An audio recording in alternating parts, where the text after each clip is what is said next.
എത്ര ഇതിന്? 500 രൂപ. 500? ഈ ഇത്തിരി പോന്ന ജെട്ടിക്ക് 500 രൂപയാ. ഇത് ഉള്ളിലിടാനാ, പുറത്തിട്ട് 4 ആൾക്കാരെ കാണിക്കാനൊന്നുമല്ല. അമ്മ നാണം കെടുത്തല്ലേ. 50-നൊന്നും തരാൻ പറ്റില്ല അമ്മച്ചി. അതെന്ത് തരാൻ പറ്റേക? അപ്പുറത്തെ അഖിലിന്റെ കടയിൽ 600 രൂപയ്ക്ക് 6 എണ്ണം കിട്ടൂലോ. എന്നിട്ട് ഞങ്ങൾ ഇങ്ങോട്ട് വന്നു. ഇത് മോന്റെ കടയല്ലേ, എന്നിട്ട് എന്താ തരാൻ പറ്റാത്ത? അമ്മ അമ്മച്ചിക്ക് അറിയോ അവിടെ ഇട്ട് നോക്കിട്ടാ ജെട്ടി തരണം. ആ, ഇട്ട് നോക്കിട്ട് എന്നെ തരാ. എന്നിട്ട് അവന് കറക്റ്റാ. 3 വർഷം മുന്നേ ഇവിടുന്ന് വാങ്ങി ജെട്ടി.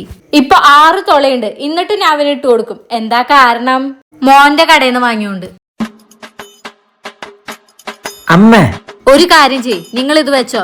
വില കുറച്ച് തരാൻ ഉദ്ദേശിച്ചില്ലല്ലോ. ഇവൻ ഒന്നിടാണ്ട് നിന്നാലും ഇവിടത്തെ ജെട്ടി ഇടിയിപ്പിക്കില്ല. അമ്മ ഈ ജെട്ടി അവൻ എന്നെ ഇട്ടോട്ടെ. 3 കൊല്ലം ജെട്ടി ഓടിയില്ലേ? 3 കൊല്ലം 6 ഓട്ടം വന്നു ജെട്ടിയില്. ഇവിടത്തെ ജെട്ടി ഇനി വേണ്ട എന്റെ മോന്. വാടാ മോനെ. ഇതിനെത്ര ചേട്ടാ? അത് പിന്നെ എന്റെ അകന്ന ബന്ധത്തിലെ സ്വന്തം അമ്മ. പോട്ടെ.